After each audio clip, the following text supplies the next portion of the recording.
নমস্কার প্রিয় বন্ধুরা, মহালয়া অত্যন্ত শুভ দিন হলেও মহালয়ায় কিছু কাজ করা থেকে বিরত থাকতে হবে। তার বদলে অন্য কয়েকটি কাজ করলে জীবন হবে অত্যন্ত সুখের। বেশ কয়েকটি কাজ রয়েছে যেগুলি মহালয়ার পুণ্যতিথিতে একদমই করা উচিত নয়, তাহলে জীবনে নেমে আসবে ভয়ঙ্কর বিপদ। তেমনি বিশেষ কিছু টোটকা যদি এদিন পালন করা যায় তাহলে সারা বছর সুখে কাটানো যায়। 21শে সেপ্টেম্বর 2025 রবিবার মহালয়া। এই পবিত্র দিনে সূচনা হয় দেবী পক্ষের। মহালয়া তিথি পূর্বপুরুষদের উদ্দেশ্যে তর্পণ করার জন্য বিখ্যাত।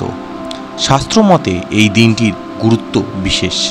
বেশ কয়েকটি কাজ রয়েছে যেগুলি মহালয়ার পুণ্যতিথিতে করা উচিত নয়, তাহলে জীবনে নেমে আসবে বিপদ। তেমনি বিশেষ কিছু টোটকা যা করা উচিত এবং করা উচিত নয় তাই আলোচনা করব আজকের ধর্মকথা অফিসিয়ালের এই ভিডিওতে। যে কাজগুলি আপনারা এই দিন ভুলেও করবেন না সেটা হলো, মহালয়ার দিন অত্যন্ত শুভ হলেও কোনো নতুন কাজ শুরু করার জন্য এই দিন উপযুক্ত নয়। এই দিন কোনো নতুন জিনিস, বিশেষ করে গাড়ি বাড়ি প্রভৃতি একদম কেনা উচিত নয়। মহালয়ার দিন চুল দাড়ি নখ কাটা উচিত নয়। মহালয়ার দিন পূর্বপুরুষদের মন রক্ষার উদ্দেশ্যে অনেকেই তাদের ভোগ নিবেদন করে থাকেন। সেই ভোগে কোনো মতেই আমিষ খাবার রাখা যাবে না। নিজেরাও আমিষ আহার গ্রহণ থেকে বিরত থাকতে পারলে ভালো হয়। এই দিন কেউ যদি আপনার কাছ থেকে কোনো রকম সাহায্য চায় তাহলে সেই মানুষকে খালি হাতে ফেরাবেন না। সাধ্যমতো কিছু না কিছু সাহায্য করার চেষ্টা করবেন।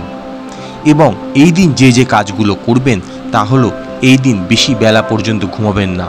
এই দিন তাড়াতাড়ি ঘুম থেকে উঠে পড়ুন। এই সময়কাল অর্থাৎ ভোরবেলার সময়কাল তর্পণ করার জন্য শুভ। খালি পেটেই তর্পণ সেরে ফেলুন সাদা রঙের ধুতি পরে। মহালয়ার দিন কোনো পশু পাখিকে খাওয়াতে পারলে খুবই ভালো হয়। আর এই দিন সম্ভব হলে বাড়িতে 5 জন বা 7 জন ব্রাহ্মণদের ডেকে খাবার খাওয়ান। এরই সঙ্গে সম্ভব হলে কিছু না কিছু দান করুন, তবেই আপনার জীবন সুখে থাকবে। মহালয়ার এই পুণ্যতিথিতে আপনারা সবাই ভালো থাকুন, এমনটাই কামনা করে এই ধর্মকথা অফিসিয়ালের আমাদের চ্যানেল। বন্ধুরা অবশ্যই ভালো থাকবেন, সুস্থ থাকবেন এবং এই দেবীপক্ষকে পূর্ণভাবে উপভোগ করুন। ধন্যবাদ বন্ধুরা, দেখা হবে শীঘ্রই নতুন একটি ভিডিওতে।